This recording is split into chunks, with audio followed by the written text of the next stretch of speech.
What up, Hyperchange? Welcome to another episode. Today we are talking about Tesla's insurance business and how this has potential to generate billions of dollars of cash flow for the company, potentially turn that investment stream into $100 billion plus. That's right, Warren Buffett made his fortune famously by buying an insurance company and investing that excess cash flow or the float of that insurance business into strategic stuff, generating huge amounts of income from the investment returns on his insurance portfolio. And then, the rest is history. But now let's talk about how Tesla is reinventing the automotive insurance market, bringing this into the future, hyper changing everything about it. And that is a hugely lucrative opportunity. Elon Musk has estimated that 30 to 40% of the entire automotive value of Tesla could be generated from this insurance division. ARK Invest estimates that the Tesla insurance business could be generating between $6 to $23 billion in revenue by 2025. So, and I've been doing a lot of thinking about this because I just made a video about the ARK model, and a big part of that was insurance. And I kind of glossed over it, said Tesla would run it at break even. That was too shallow of an analysis because I want to dive a little bit deeper here. I think this is a really interesting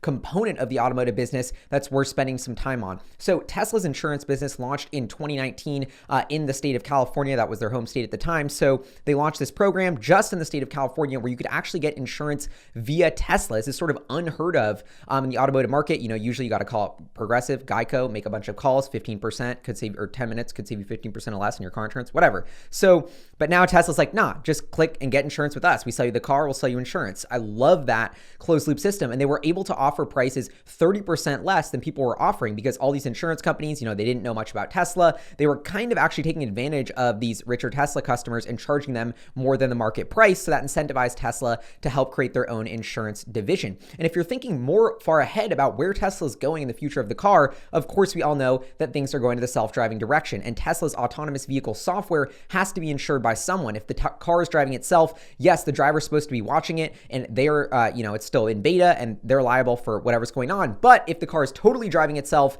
and something does go wrong for some reason, that has to be insured by Tesla. And so Tesla's thinking way ahead strategically by launching this insurance division in-house. And if you think about it, all of that data, the telemetric data, just every little, minutia of data while you're in the car can contribute to that sort of, model of insurance framework for Tesla to give you the best possible rate. They're going to have way more data than any typical insurance company to be able to offer their customers and therefore provide much more accurate rates or have much more accurate predictions of the cost curve, of how they're going to have to fix things, etc. I mean, they're also the manufacturer of the vehicle. So I think that's even another layer of understanding the cost components of what could go wrong in a crash. So anyway, the point being here is that Tesla is launching their own sort of basic insurance company. They've actually just today, I was reading news Monday, they're announcing that they've expanding this or in the process of expanding this to a couple other states. This has been rumored for a long time, but it sounds like we are starting to get to the point where this insurance business is expanding just as the FSD beta program is expanding as well from 1 to 2,000 people. So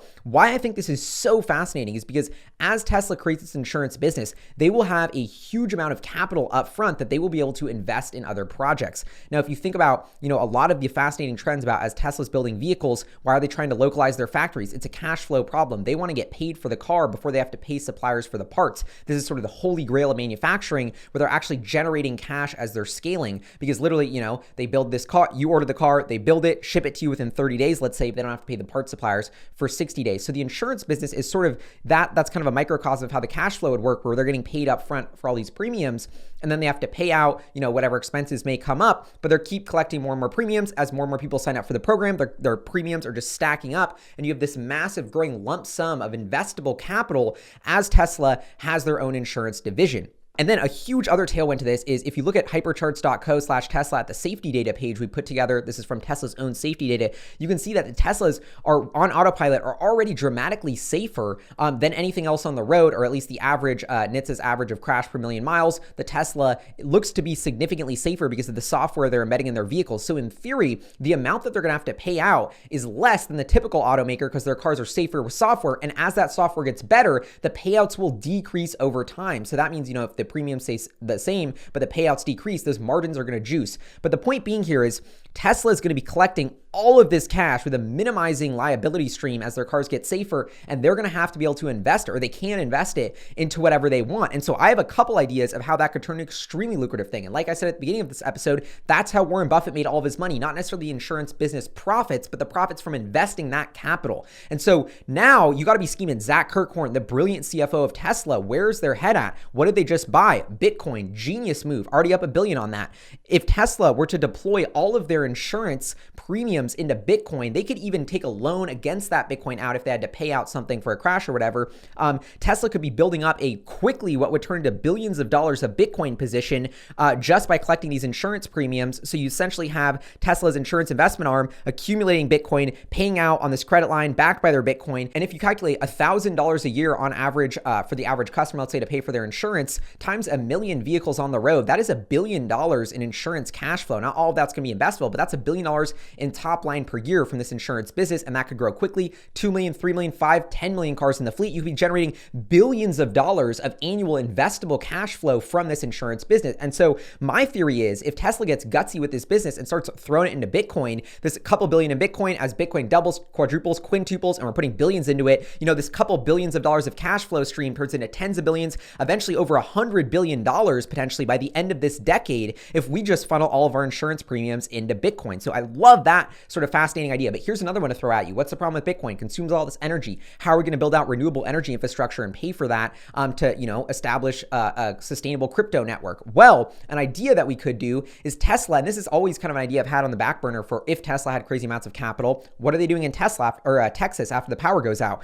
2 weeks later, they're building this huge battery to plug into the grid to monetize. I don't know if they put up all the capital for that, but that's another huge business for Tesla to get into, especially when you think about what they're doing with mega chargers to charge their semi trucks. They're going to need these massive little micro power plants. Let's say it's a solar farm with batteries, or maybe just a battery that plugs into the grid. These are massive projects that require a huge amount of capital up front and then sort of have this slower, consistent payoff return. That would be an excellent portfolio of energy assets to build up with your insurance cash flow. So on one hand, I almost love this like sort of utopian visionary system of Tesla putting half their insurance cash flow into Bitcoin as an investment and the other half into these, energy generation assets, which are helping to stabilize the Bitcoin network and, sort of diversifying this investment portfolio for Tesla. But anyway, that wraps up this episode on Tesla insurance. I think this is a fascinating piece of the business to watch. And as cars go autonomous, as the liability goes from the individual driver to the company operating that autonomous system, it becomes dramatically more important to have an accurate insurance business and to have, this insurance division. That's why Rivian is trying to build its own in-house insurance division. This is inevitably the future of the automotive industry. And so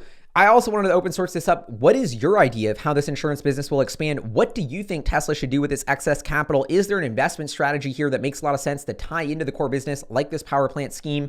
Is it that they use this extra cash flow to just pump out even more Robotaxis, to build even more factories, to generate even more insurance premium revenue? Who knows? But this is a fascinating, component of Tesla's business that is emerging. Insurance historically has been this cash cow if you're strategically able to invest that float as you get it. And I think Tesla, with a genius CFO who's already shown the willingness to accept Bitcoin on the balance sheet, is in a prime position to make some radically genius investments with this insurance float and not just make billions from the insurance industry, but make tens of billions in profit from the investments on that capital. I think this is going to be an epic part of the business model that's extremely profitable. And these are the breadcrumbs that lead me to think of why Elon's like, oh, why is 30 to 40% of the car business based on this insurance? Because of what we can do with the capital while we're not paying out, those claims. Anyway, this is Hyperchange. Would love to know what you think in the comments below. Huge shout out to Patreon supporters, producers, especially Patreon producer Larry, who hit me up with an email about this insurance business and got me scheming on this. So anyway, really appreciate y'all. I love and read all the comments, and it just helps me scheme. And this is a conversation. I don't have all the answers. I'm just throwing my ideas out there, and I love to hear yours. So please leave below. Have a great day. See y'all next time. Peace.